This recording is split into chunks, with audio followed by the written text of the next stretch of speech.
On this episode of My So-Called Podcast, we are going back to the week of November 6, 1996. That's right, Gary. That's when F. Gary Gray unleashed Set It Off onto society, who was unsuspecting at the time. And Snoop Doggy Dogg released his second album after his long absence for being arrested for murder, The Doggfather. Like the past, the movie never changes. It can change, but every time you see it, it seems different because you're different. You see different things.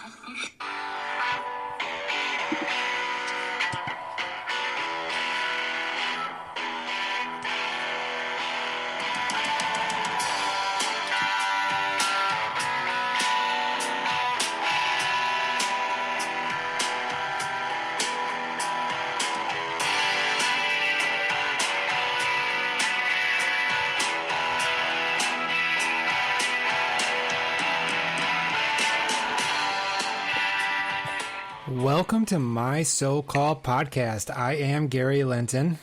And I'm Eric Spiegel. That's right. This is a podcast where we go back to a week in the 90s and we look at an album and a movie that were released that week. Within the That's week. right. So, for our younger listeners, you used to go to the Cinemaplex, and then you'd go to the indoor mall, either before or afterwards, and then you'd buy a whole album of music, whether you wanted to or not. They did have singles, but at that time you were like, that's kind of a bad buy, and I'm going to wait to buy the whole album. Right. Or you could wait for it to be on the radio and try and record that with a tape player. That's that was right. Another option. Yep. Obviously. But anyway, so we're trying to recreate that experience for you guys now. I wouldn't say we're trying to recreate anything. We are just going to talk about those works of art, because they came out at a time when we were 18, 19, 17, and they left an impression on us. Although these two pieces of work of art are new to me. I had not been familiar with either of them. Well, yeah, I think since, 2015, whenever My So-Called Podcast was called something else, and then we changed it to My So-Called Podcast, which is hard to Google, and we shouldn't have called it that. Well, you can Google My So-Called Podcast, right? Right, and you get those people that in 2019 did 8 episodes on My So-Called Life and called it a day, but they're still easily Googleable, but we aren't. Anyway, back in those days, we were like, well, we'll revisit something that we watched back then and see if we still feel the same way. And then if you never watched it, it's an opportunity to rediscover. So, for me, actually, the podcast sort of was born out of the idea of I was like, I've never listened to any Pavement. Oh, right. I should listen to some Pavement. People like Pavement. And then it was like, there's probably a lot of those good 90s bands and 90s movies I never experienced. So that's another thing we do. That's what we're doing today, Gary, is what I'm saying, is we're doing this other thing where we're like, we don't own the Doggfather. Nope. We don't have a Set It Off poster in our bedroom. No. And like I said, I had listened to Doggy Style and was familiar with that, but I did not listen. It's a much more popular album. Yep, but I had never listened to the Doggfather, and I had seen Friday, and I think Friday is a good one. I have never seen Set It Off. And I think I saw The Negotiator, speaking of F. Gary Gray, which we will talk about in the second half of the podcast. First half, we talk about Snoop Dogg. Yeah, before we do get off of F. Gary Gray, though, he directed a movie that came out in 2019 called Men in Black International. Yes. And if you can tell me anything at all about that movie, I'll owe you a Coke. Okay, well, yeah, I can definitely tell you that it starred Tessa Thompson and Liam Hemsworth, or Chris Hemsworth. Chris Hemsworth. And how hard would it be for you to say anything else about it? It'd be a lot. Okay, well. Like, okay, so I give you that was pretty good. That's more than I think most people could do. In fact, I feel like that movie could totally be like, is this AI or was this a real movie? Well, and just show them a picture from it. This is what I gathered. So F. Gary Gray should not make sequels to Barry Sonnenfeld films because he also did Be Cool, which was a sequel to Get Shorty. Yeah. But that, I mean, honestly, I don't know if I would have known that kind of smart thinking either, because the Be Cool book was pretty lame too, and it was actually written as a sequel to the movie. Kind of the movie, even though Elmore Leonard wrote Get Shorty as just a book on its own. Right. Yeah. I mean, it's true. Barry Sonnenfeld is the one that should make sequels to Barry Sonnenfeld movies, unless it's Men in Black 2. Exactly. Even sometimes he shouldn't. But when he did do Addams Family Values, he hit a home run. He did. You're right. Yep. So... okay, so we are going... So when did these come out? These came out in November 1996. We were both starting our college journey. We were freshmen in college in 1996. Not the same college, but nonetheless. Yeah, November of 1996. I do not remember that Thanksgiving. This would have been coming right up on my first ever finals week, you know? Right. Well, December. We just got done celebrating Halloween this week. So it was still the Halloween hangover. And I think I remember my first... Do you remember Halloween in freshman year? I mean, I think so. I think we went to a party. This might be sophomore year that I'm thinking of. So it gets confusing. Well, sophomore year Halloween was the day one, ground zero of my relationship with friend of the show, Alicia Spiegel. She's no friend of this show.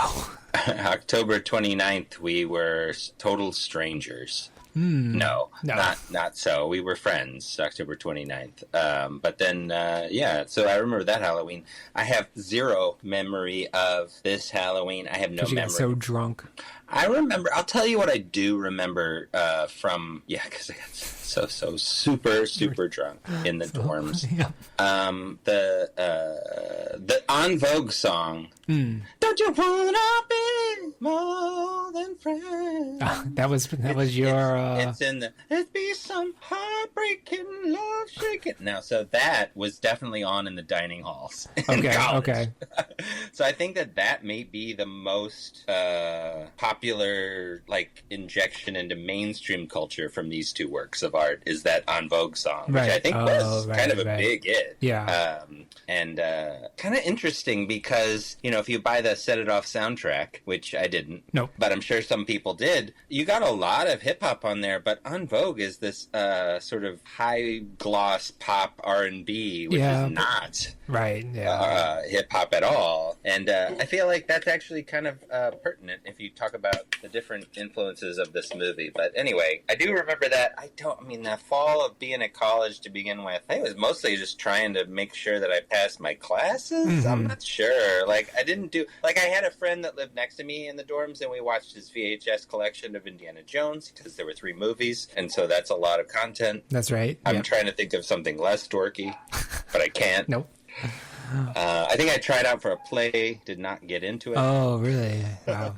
Yeah, because I was in the plays in high school. Right, but, college is a different matter. You're a small fish in a big pond in college instead of the big fish in a small pond of high school. Right, but at the same time, there are big fishes in the small pond of college that have, like, worked on Broadway, and so they're constantly talking about that, which was fun. I did enjoy that. Yeah. I'm just trying to think of being, like, in a theater program at NYU, for example. Oh, like, that'd be intense. You'd have to have 0% body fat, be able to lift a car over your head. Well, it doesn't say, like... Good stand-up, good improv. Gillian Jacobs, she went to Juilliard, but was asked to leave, is her story. So, and she made it, dude. She made good. That's true. So she's hot, though. I mean... So hey, all right. So these are the top songs. I'm just saying. Yeah. Let's see. These were the songs that were on the charts when Snoop Dogg released his second album, Doggfather. Wait, Gary, can I say a little bit more about what's going on in 1996? Please, Eric, please. Madeleine Albright became the first female U.S. Secretary of State. There you go. There's our downfall. Uh-huh. Yeah, I know. DEI hire. Exactly. Bob Dole and his running mate. I don't know. Kemp? Yeah, Jack Kemp. Good memory. Ran as the Republican ticket against Bill Clinton and Al Gore. Bill Clinton was an incumbent. What happened, Gary? Well, this was the first election I believe you and I were able to vote in, Eric. That's true. I voted. I remember sitting at my college dorm desk doing the vote from afar punch before I mailed it. I think, I don't know how I did it. I don't remember, but I do remember voting. And Clinton Gore won. They did. Some other things that happened. The MP3 player, the DVD player, and mobile phones with emojis were invented. They had to invent a whole new mobile phone for emojis. Yeah, at first you had to buy just the emoji phone. And so you could just send emojis. Nobody knew what it meant otherwise. Exactly. It was very unpopular. People would be like, why did you send me an eggplant? And they're like, No, it actually didn't connect to anything. It was just an emoji. You'd just be like, here's a smiley face. And you'd It's just for yourself. Exactly. It's like a Tamagotchi. Or you can show people that you were talking with. Like if somebody said something funny, you do the laughing emoji and show it to them. That'd be pretty funny in a show if like somebody had like 10 cards of their favorite emojis and they just like held them up. Thumbs up. Aha. And then you could combine them like bullseye poop. Like, what does that even mean? Hey, this is my code, okay? Yeah. Get with it. Okay, there was music on the radio. Oh, yes. Okay, so these are the songs that were on the charts the week of November 6th. Number 10 from Keith Sweat featuring Athena Cage, Nobody. I don't remember that one.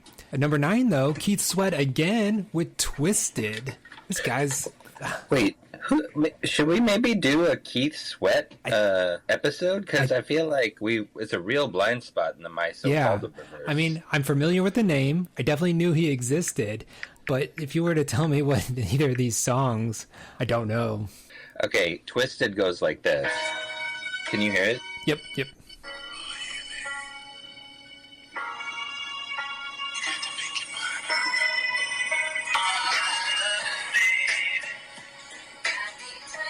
Oh, I think I do know this one.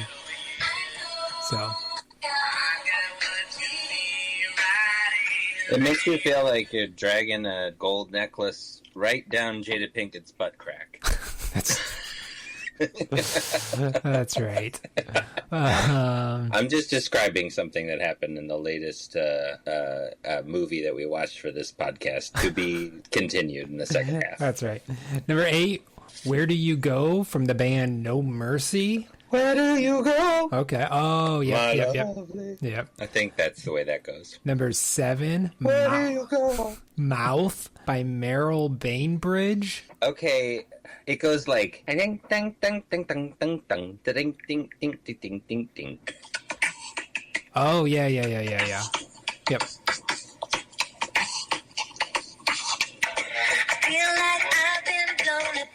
Yep. I did not know that was called Mouth.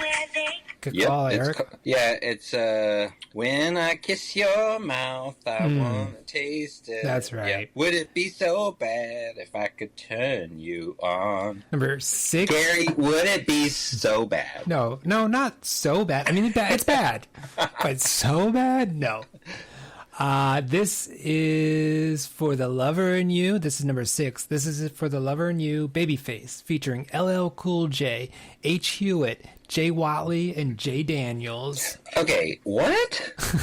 So this is For the Lover weird period, in You. and so LL Cool J had sort of let's say 4 careers.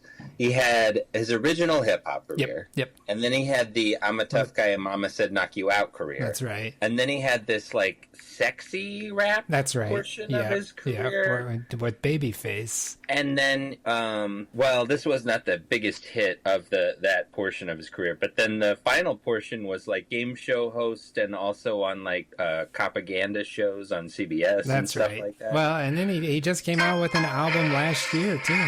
And he was also in Halloween H2O. That's right. See, I don't know this one. No. Yeah, sorry. You know the next one, though. Featuring... No, wait. Sorry, that's Shalimar. I was playing the wrong song. That's also called This Is For the Lover in You. That's the same name. Oh. So this is... Well, there's LL Cool J right there, right? There he is. He's like, welcome to the Grammys. All right. Okay, number 5. I'm moving on. I got some Grammys. I'm moving on. Number 5, Unbreak My Heart by Toni Braxton. Yep. I mean, Toni Braxton, queen of the 90s. Yeah, these next ones we all know. Number 4, Macarena, Los Del Rio. The unanimous worst song of 1996 per Best of 96. That's right. My so-called podcast. Number 3, I Love You, Always Forever by Donna Lewis. Yeah, I mean, I think that when I have advanced dementia, you're like, oh, it's a when? Not an if.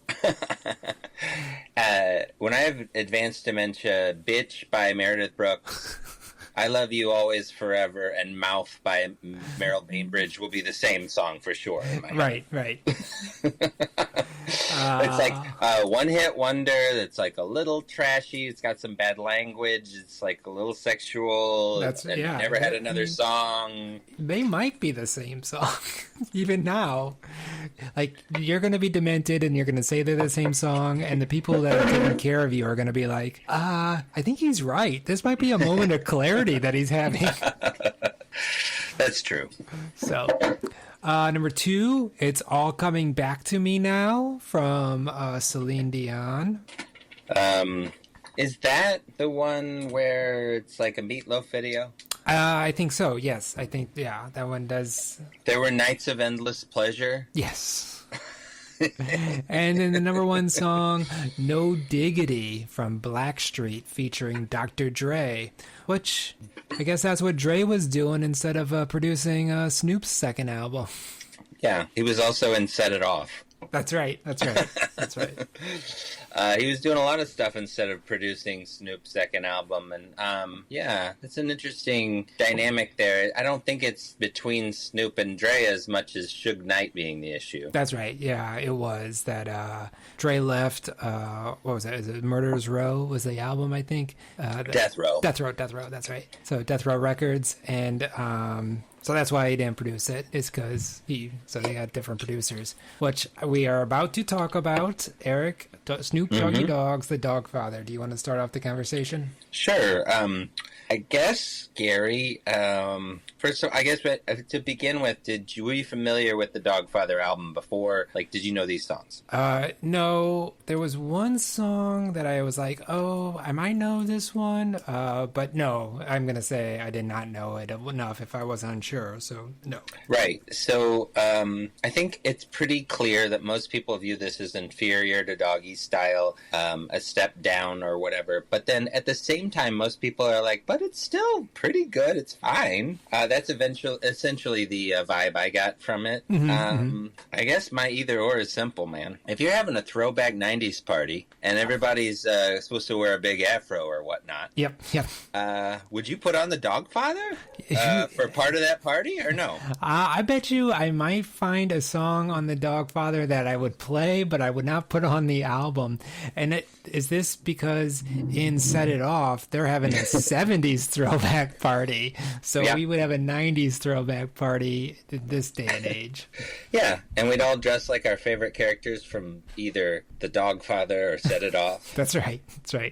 I myself would dress up like Queen Latifah's girlfriend if I was going to come to the party. I wear because I already have that outfit. That so there you go. That's why. Well, so no, I don't think this album had any. So I even re-listened to Doggy's Style to kind of get me into the whole Snoop Dogg That's universe. good homework right there. That's what I was trying to did do. not do that. Yep. And this does not have any Gin and Juice standout track or even I know like Snoop Doggy Dogg Bow Wow Wow. You know that none of these songs are that good. And sure, you can say none of these songs have, you know, George Clinton they're sampling, but it was, you know, the fact that they did sample Clinton was you know, genius. So yeah, I mean, I agree with you. Honestly, obviously, it is. There are times where the combo of Snoop and Dre is really hard to beat. It's like Hall and Oates, you know. Right. I mean, well, because Snoop is heavily featured on the Chronic. That's right. And that's some of the really great stuff on the Chronic. And so, yeah, it's like you have to think of it like you know, a George Harrison album or something. Yeah, exactly. Yeah, it's not the Beatles, you know.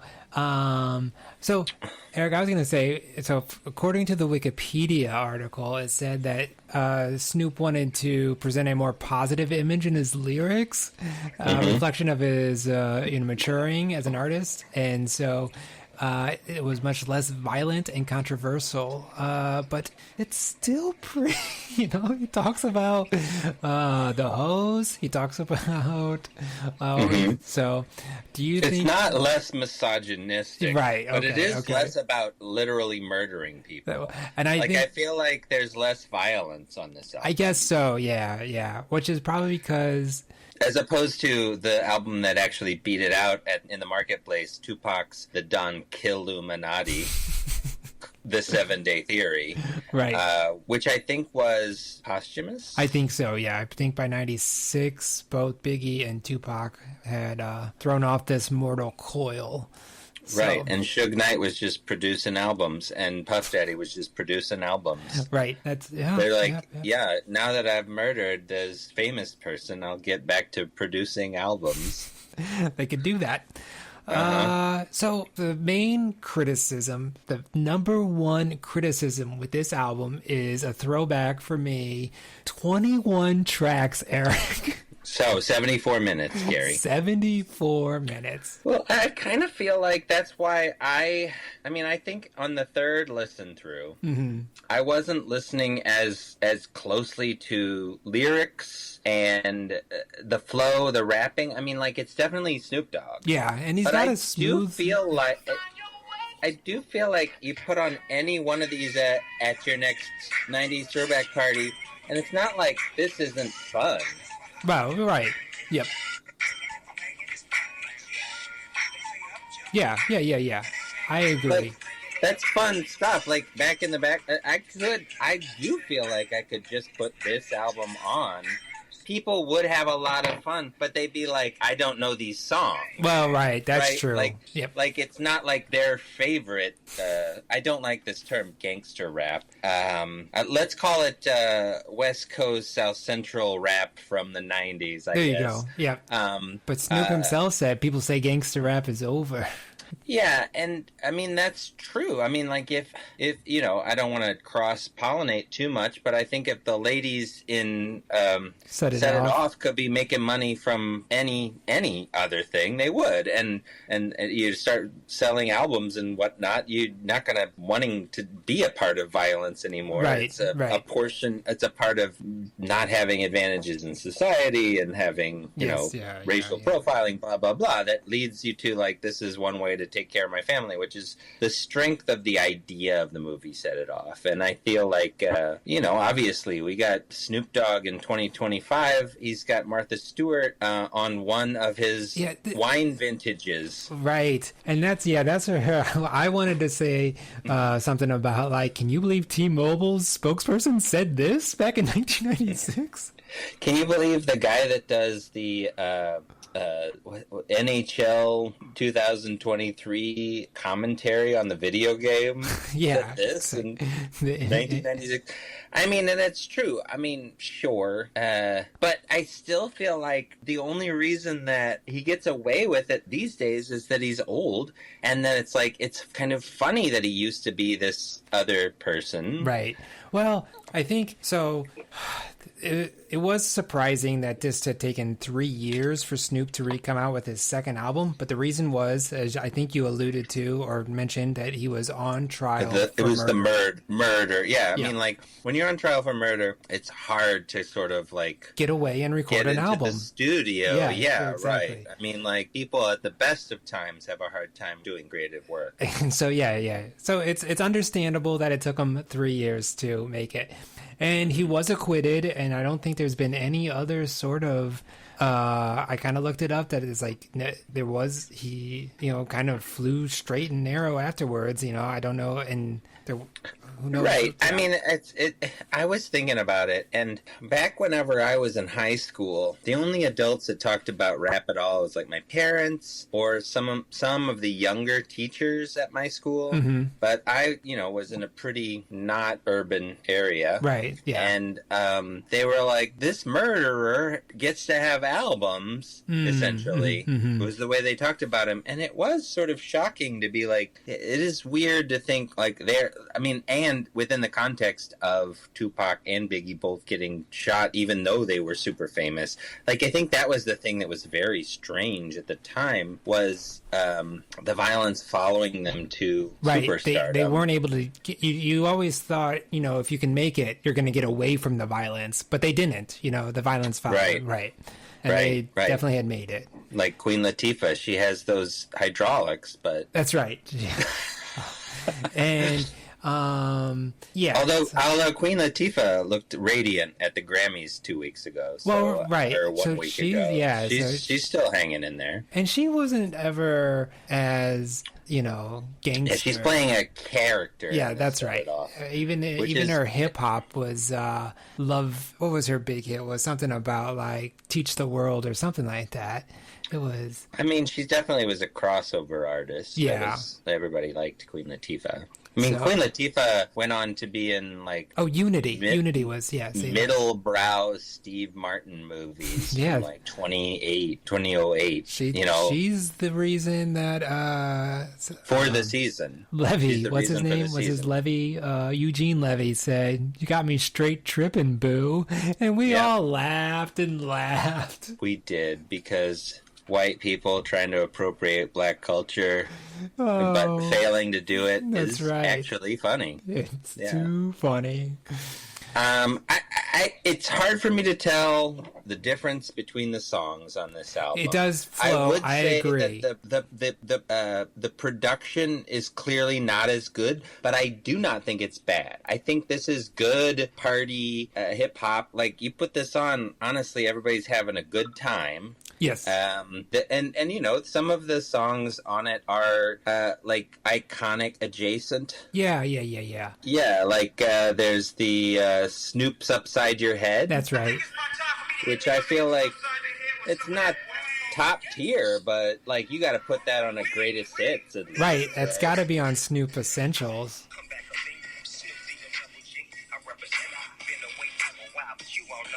Yep.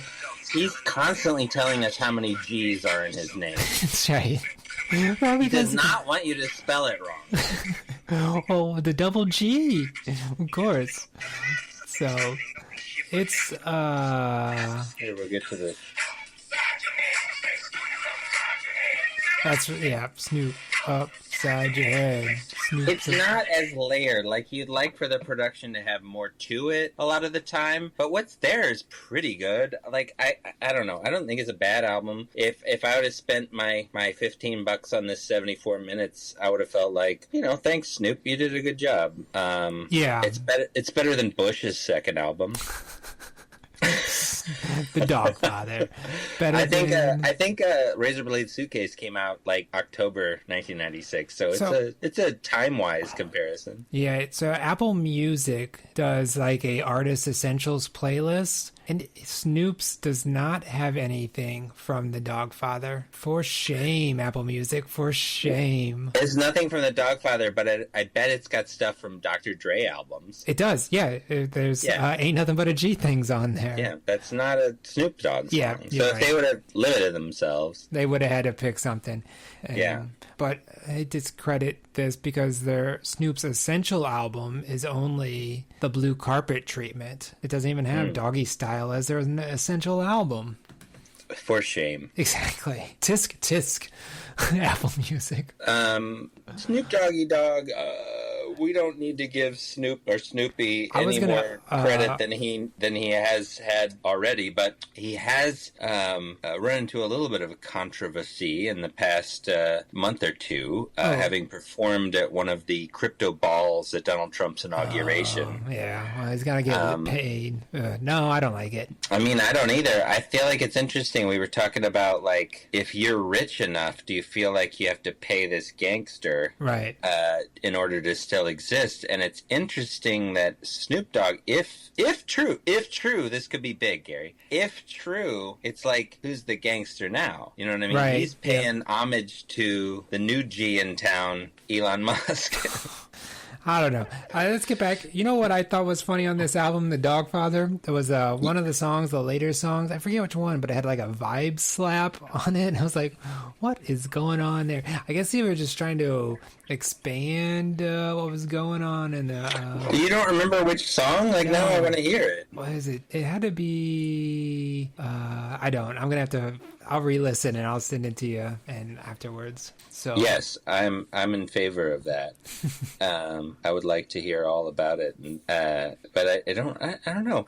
I mean, like, it was hard for me to continue to listen and figure out, do I like this? Do I not like this? Because there was so much of it. He really should have cut it down. Some to of like the tracks were minutes. Just those skits that you and I are such a big fan of. But then even discounting that, there was still a lot of music, and he needed to cut some of those out. He could have had... Yeah, I guess it just depends on your point of view. If you're like super high at a party, you don't ever want this album to end. That's true. That's true. So, but and they do flow into one another. Most of it's pretty fun. I do like his rapping on this album. Yeah, he's got a smooth style. It sounds great. That's what he's known for, and that's there. That same thing he's always been good at. Now we get it in like 6-second bursts on commercials. That's right. That's right. But just I'm here to tell you from the past that he used to be a rapper on some songs you'd want to dance to, and that was more fun than T-Mobile commercials. Well, yeah, I guess we're at a point where we can rate the Doggfather, and then we can get talking about Set It Off. We have a 1 to 4 star system here on My So-Called Podcast, the patented 1 through 4 stars. Eric, what are you going to give the Doggfather? I went back and forth on this, but I do think it's 3 stars for me. Okay. In the sense that I would listen to this again. I'd put it on. I do like the vibe. I like the music. I really like... They're still hanging out in that P-Funk kind of territory. Yeah. I do love that combination. You can't go wrong with that. I mean, that's... the George Clinton with the rap. I mean, that's good stuff. Right. And we're getting some of that here that I think is fun and good. I agree with you. There's no standout, home run grand slam on here at all. But on down the line, I enjoy it. I'd take out the skits if I could. Well, of course. Yeah, so I'm going to give it 2.5 stars. I think for the most part, it's an enjoyable album. I didn't hate listening to it. The only thing I found was... 2.5 stars. I didn't hate it. No, it was good. It just as it kept going on the end, it was like, oh, there's another song, and who's to say you've got shit to do? Exactly. I'm actually listening to it in the car, so I did. I'm driving. That's fine. But I was just surprised that there's another song still. The songs keep happening.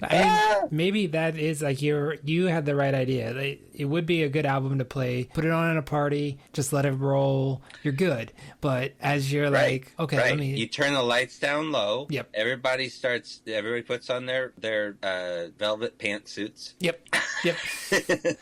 Smoke a big strobe light. Yep. Smoke machine. Yeah. You're good to go. So. All right. Well, okay. Will we be back in the next half of the podcast, Gary? Yeah, we're going to take a break, but we're going to come back and we're going to talk about F. Gary Gray's, also his sophomore effort. These are sophomore Snoop Dogg. The wise fool. Exactly.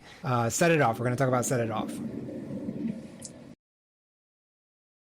Before they start laying people off, they was paying folks $15 an hour at that place. That's good money. $15 an hour out the old. What I gotta do, sir? We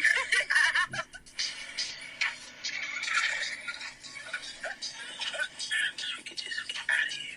Hey, Darnell, I didn't know you had an account here. We're gonna have to let you go. The fact that you knew the perpetrator doesn't sit well with us. Do you know Lorenz and them got away with 20 grand? That's what we need to do. Rob a bank. That's stupid. Ain't nobody over here gonna be robbing no bank.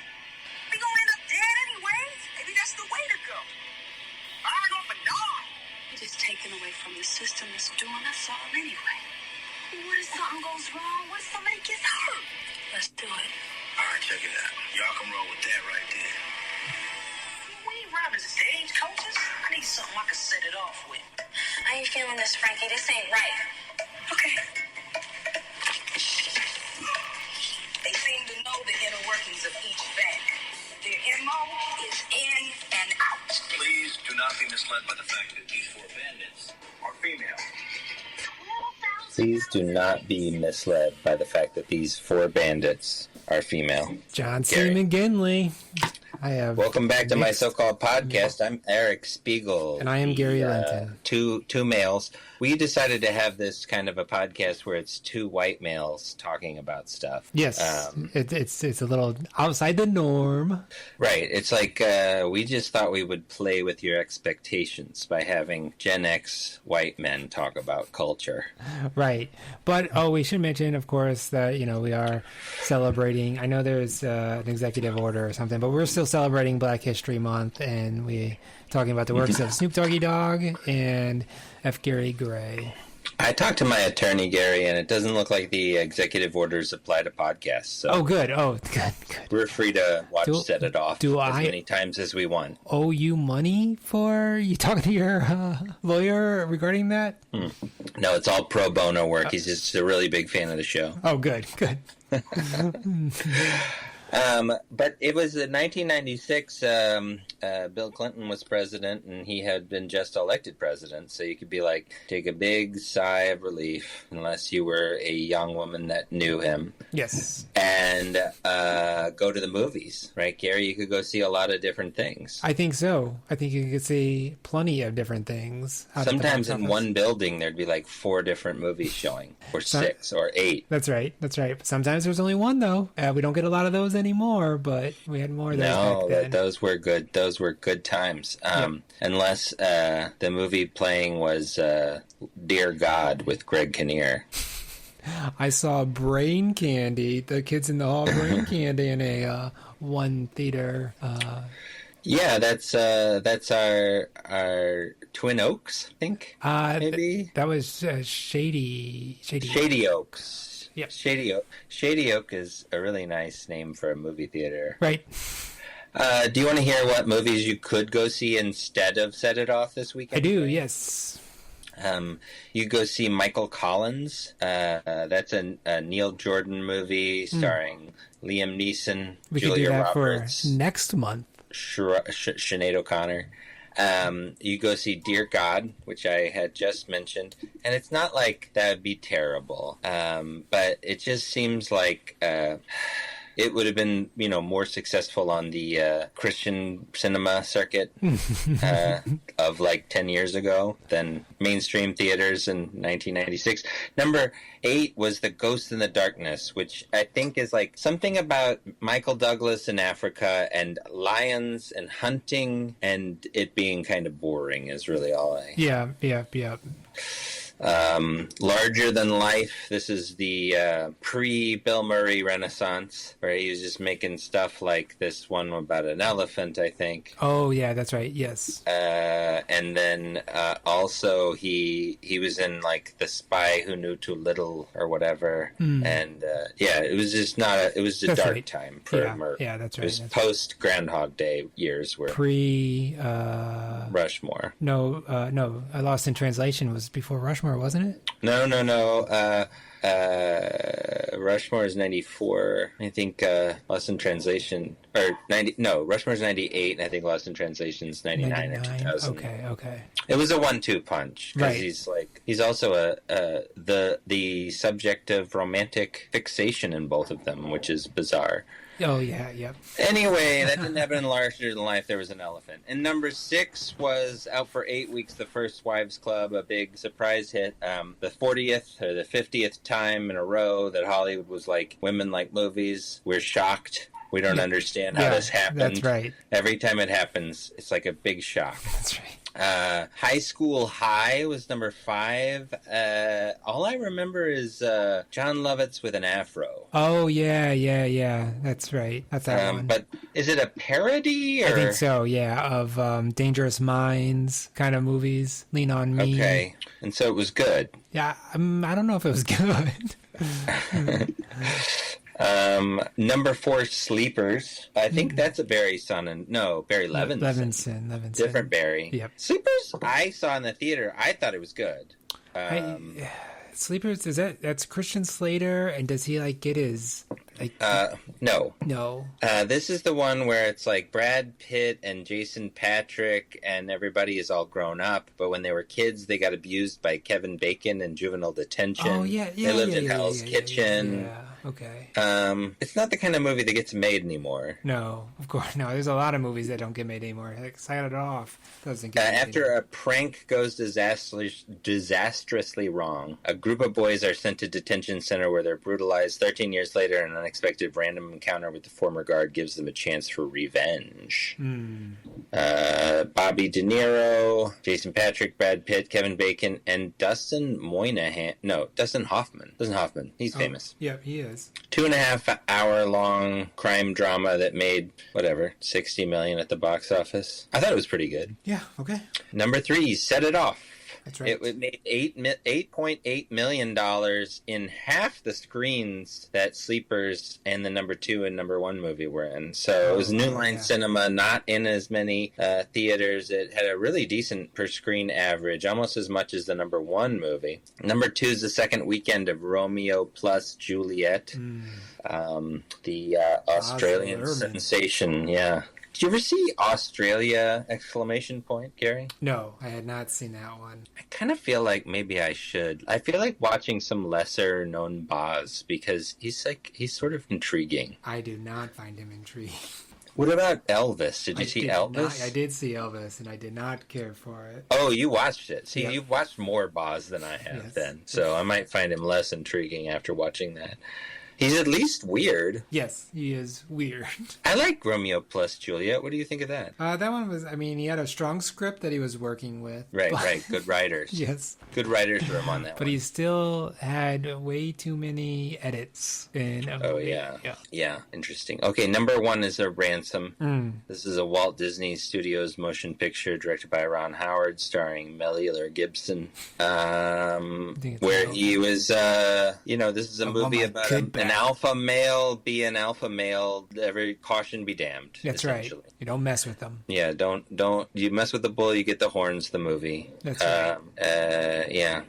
Mel Gibson, what an unfortunate soul.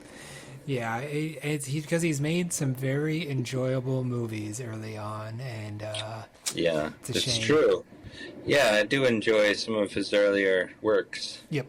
He really screwed the pooch. Yeah. But we're going to talk about Set It Off. So, Eric, I was a little worried going into Set It Off because our previous most exposure to Jada Pinkett, I think is what she was going by at this time, was Menace to Society. I do not think she was all that strong of an actress in Menace to Society. I think she was a little out of her element there. But she actually did a very good job in Set It Off. Do you agree or do you disagree that this is a finely acted film? Well, you were just talking about the script of Romeo and Juliet. Yes. And I think that if I'm trying to parse the difference between good performance and good writing, it gets a little tough for me on this one. There's a scene towards the end of the film whenever Tishan, Yes. spoiler alert, is dying on the lap of Stoney. Yeah, played by Jada Pinkett. And she, out of nowhere, apropos of nothing, is like, do you remember when we got Bananas Flambe? Yeah. That Bananas Flambe was good. It was good ass. Yeah. And the camera pans upwards so we don't see the dying body. Or we followed her soul, is why that Is- camera panned upwards. Is there any, I mean, could Daniel Day-Lewis have Bananas Flambéed? I don't think so. Right. So I okay. don't think that Jada Pinkett is to blame for some of the missteps of the screenplay, the direction, the story. And so it is difficult. I will say I didn't feel like any of the four main actresses in the film were part of the problem at all. No. In fact, you probably could, and there's a problem. There's lots of problems. Yes. But like these four ladies are doing a fairly good job with the material and are compelling at times and really interesting different people also. Which I think is hard they're to the do. strength of it. I felt going into it. Four ladies, live in, So yes, either or Yeah. Jada Pinkett's good in this. Yes, right. sure. Okay. Dirty, quick and dirty plot points are Vivica Fox works in a bank. She gets fired because the bank was robbed and she knew the robber. And Right. She's from the projects and so is he. yeah. So, each of the four women have different reasons. But I mean, Tashawn is a single mom.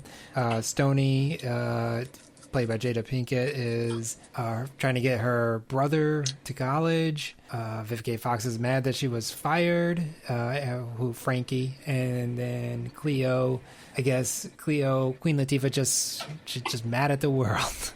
Yeah, I mean, I think it feels real screenwritery off the bat. Like all four of these ladies have a caricature, even, and I feel like in the best of times, this movie can feel a little bit like Boys in the Hood. Yes, and at the worst of times, this movie can feel a little bit like Don't Be a Menace to Society while drinking your juice in the hood. I think you're being a little cruel there. There are times where it feels like a parody of itself. It's okay. so sort of obvious in its screenwriting choices. And there are times where things just feel like...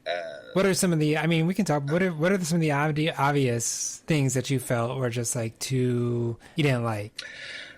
It's just like we're talking about the characters. It's like there's the smart girl that works in a bank and she's making her way out of the hood. There's the girl that's trying to help his little brother to make it, and they are close to one another, and she's sacrificed everything for him. But of course, he's the one who has to die early in the film. Yeah, and that choice to me as a motivating factor for robbing banks did not feel here's what I feel like. Okay. There's a movie where these four ladies rob banks and it's kind of a fun movie. Yes. And like an Ocean's 8 situation. Yeah. Well, definitely, yeah. And there's a movie where it's about how the police will just kill black people and there's nothing you can do about it. And where Children's Division will come in and steal your child and there's nothing you can do about it. But the two together, so you for me, think it was tonally, yeah, it they didn't work. trivialize each other and negate one another's power. Like it's not fun or serious. It's just like neither, and that I guess that was the problem. And the thing for me that I feel like makes it sad is like it is interesting to see what it would be like for people that are single moms that have a job but can't afford childcare and trying to rely on their friends. And I do like that these women's stories are a part of this. I mean, I really like that it was a hit movie. Well, and I think I was saying that like the beginning, the setup I felt was a little stronger. Like one of the best scenes opens up that trailer where they're all sitting on the roof talking about the factory. $50 an hour factory. Yeah. I mean, and that's just kind of like F. Gary Gray in his wheelhouse because his previous movie being Friday. He's like, yeah, I can film people sitting around talking, you know? Yeah, I almost feel like, and we try not to do this as far as like rewriting the screenplay goes, but what if it was just about their transition from, you know, the injustices to making the decision of whether or not to rob the first bank? And it ended at the first bank? I mean, I almost feel like right before they make the decision to point guns at people, like that would be the end because I know what happens after you point guns at people and you start robbing banks. Well, and right. You know what happens when you start pointing guns at people and robbing banks. I mean, in a movie or in real life, it's yes. the same. So after a certain point, it's not about them and their individual characters anymore. They've become four people that robbed a bank, which I don't really have a whole lot of interest or sympathy for right. at that point. I mean, it definitely plays with gangster films. I mean, there's a whole Godfather scene in the movie. They're playing, you know, and then the whole, you know, they rob bank, but then it's like they can't steal money kind of alludes back to Goodfellas. So I think, you know, F. Gary Gray, well, I mean, the screenwriters, I guess, is, you know, kind of playing in that gangster genre. And I mean, I think they're having fun because it is a new spin. Here's four black women who are the gangsters, you know. And it is 1996, and it was definitely a step forward then, but it's hard to see it now and not just feel like you just want more out of it. Like, I do like that Queen Latifah's like, who gives a shit lesbian, and it isn't even like a part of the story, right? Per se. Yep. Yeah. And you know, like, you totally do see why people would not trust the cops and would feel like robbing a bank would be reasonable. Like, I feel like that stuff is done pretty well, but like, there's just too many parts of it that are really not well done. Like, I feel like John C. McGinley is incredibly miscast in this Harvey Keitel part. Yeah, I agree. And we did a rewatch of Scrubs not too long ago, and like John C. McGinley is like a character that, especially in that, I was like, okay, I like him sometimes, but then sometimes it's just like, oh my god, shut up, he's so annoying. And he's just kind of I mean, that's also him, the writers giving him what to do, but you can only take so much John C. McGinley. Well, and that's the other thing, is that I mentioned propaganda earlier in the podcast, and this movie is a weird mixture of like, they're trying to have their cake and eat it too, where there's this good cop who like understands what they're doing, but also wants to arrest them. It's like, it's so strained. Just make the cops the bad guys, right? Like, which they are. Yes, they're definitely the bad guys here. Although people that shoot people while robbing banks are also the bad guys. Both things can be true. Explore that. You know, honestly, if this movie was gonna have them rob a bank 45 minutes in, I'd be interested in seeing like these people's relationships splitting apart. I want somebody to kill TT because she's gonna tell the cops. Like, I want it to get dark. Yeah, you know? that was a good part, and it needed to be. When she put that gun to Jada Pinkett's head, she should have pulled the trigger, and then we see what happens in the rest of the movie. I'm just saying, like, every time they go up to the edge of something really dangerous, it's always like, oh, you're my girl. Yeah, well, right, and that's when TT bailed on the very first time robbing it, and then they come back, and Frankie, Vivica A. Fox's character, is like, well, she doesn't get any of it, and they're not going to talk about that. And, that was an interesting take. I'm glad they brought it up, but yeah, this was 2 screenwriters have credit for this. I don't think they wrote it together though. I think it was Takashi Bufford gets a story credit too, so I assume that whoever that is, they wrote it first, and then Kate came in and did polishes or work together. I like a lot of what this movie if you pitch this movie to me and I'm the New Line producer, I'm definitely in. It's Friday. I like this cast. I like the idea a lot. It's really interesting. But I feel like they almost needed to let the idea gestate a little longer. Like, what are we trying to say? Because by the end, when everybody's getting blown away, I just don't know. Then what does it mean? It's like we all tried to do this and we went out in a blaze of glory. Like, what does that say about? Like, it's kind of depressing, actually. Like, it's and I think trapped. And I think that's trying to. I mean, because they are going to get shot by the cops. Yes, but I feel like they're again it's very Hollywood for the movie to end with Jada Pinkett driving a jeep in the beautiful beaches of Mexico, with some of the money. What does that say to us? That I agree. You're right. It's a little mix. It's a schizophrenic movie because all the other scenes, because John C. McGinley's character even sees her on the bus and he's like, what is that supposed to mean when he sees her on the bus, Gary? What? He would have said, stop the bus. Yes, yeah. All the previous actions, he would have said, enough of that. But it's the end of the movie. Right, so. right. Okay, we haven't talked about Blair Underwood, and I think we have to. And his mustache. So what do you think about the Blair Underwood character? Let's just start with that.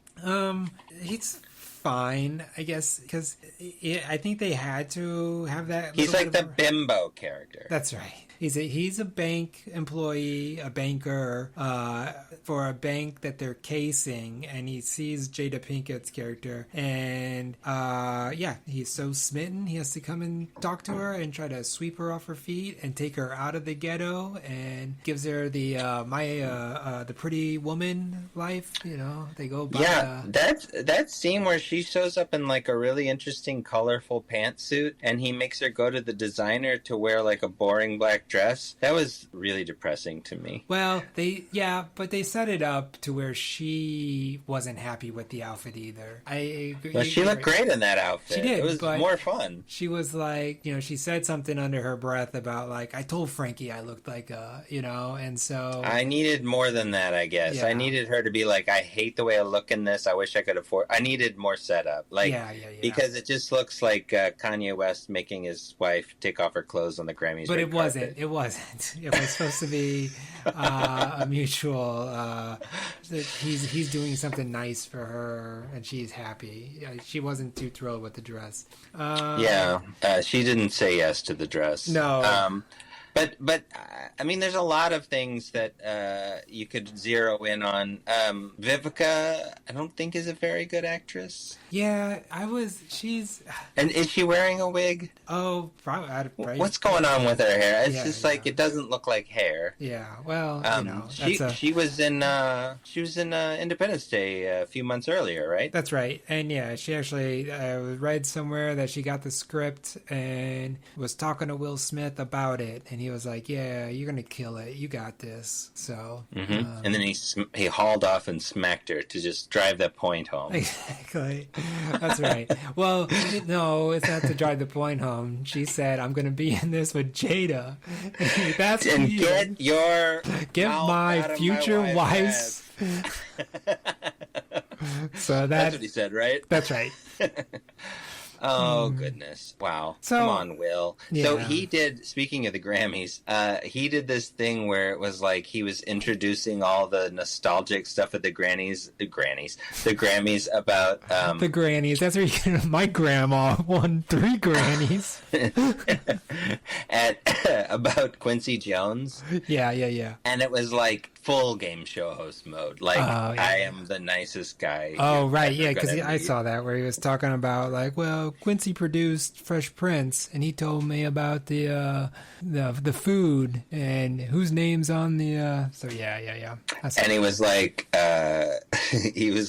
you wouldn't even know who Will Smith is without Quincy Jones. It was, like, very deferential. Like, I am not very important at all. Right, yeah. I'm just a sweet, sweet guy.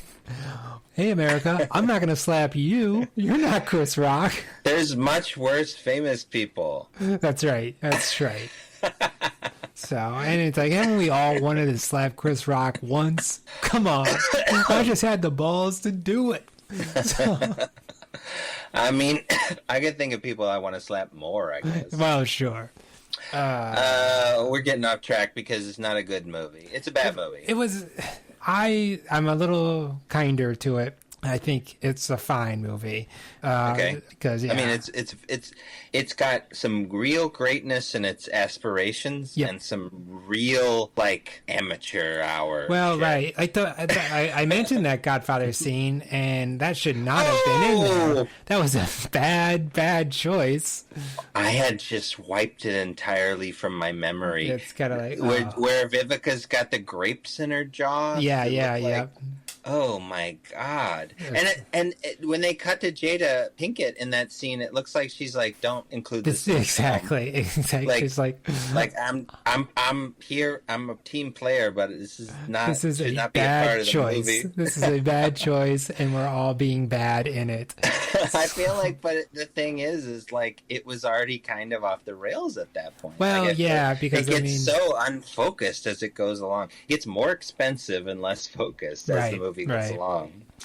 It's a definitely swinging for the fences, and just like they forgot a bat or something. Roger Ebert gave it, I think 3.5 out of 4 stars. That's not right. It's a bad movie. It's a bad movie. Like it's not an okay movie. It's not a swing and a miss. It's just like it's bad. There's like great ingredients, great aspirations, but I'll cut to the point here. Gene Siskel gave it a thumbs down. I'm giving it 2 stars. I'm giving it 2 stars. It's bad. It's bad. It's not uninteresting, and it's not unwatchable. It's very watchable. It's very interesting. It's very interesting for the time that it takes place in. This was Kimberly Elise's first movie, and then she went and won was she nominated, or did she win the Academy Award for Beloved? I think maybe Kimberly Elise is the best actress of the 4. Beloved, in the sense that she seems more like this character than like somebody doing the character to me. Yeah. And I don't know if that's because I don't really know her otherwise, but in the same, but honestly, I think Queen Latifah, for what she's doing, does a really good job. The character is such an asshole, though. Like, there's a part where she's just like dancing around with the gun and accidentally fires it. It's like, you're off the team. That's right. Don't accidentally fire your gun in our hideout. Like, speaking of the Godfather, like you're done. Right. We're gonna kill you now that you're that incompetent. And so that's why I feel like it just needs to be smarter. The whole thing could be smarter, right? And that'd be better. These ladies deserve it. Well, all right. So Eric gave it 1.5. I gave it 2 stars. That's F. Gary Gray's second movie, Set It Off.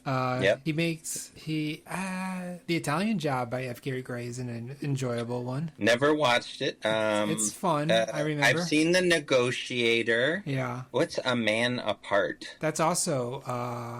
That's Vin Diesel. Oh, is it? A Man on Fire is. I think is what I was thinking. Oh, that's Tony Scott. Yeah.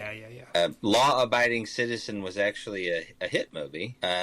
Straight Outta Compton was nominated for Best Picture, I believe. Yeah. And then he did a Fast and Furious. Yeah, one that people don't like that much, actually, I think. Let's do a quick letterbox search, because that's the 8th one, The Fate of the Furious. I never could let it go that they didn't call the 10th one Fast 10 Your Seatbelts, Gary. Oh yeah, you're right. That Like, good call. it was sitting right there. Come on. Yeah, so the Fate of the Furious is the 8th one, and it gets 2.7 on Letterboxd. Oof, well, Furious 7, however, the one right before it is 3.3. Okay. So I think it was, I think he's lucky to have gotten the work he's gotten.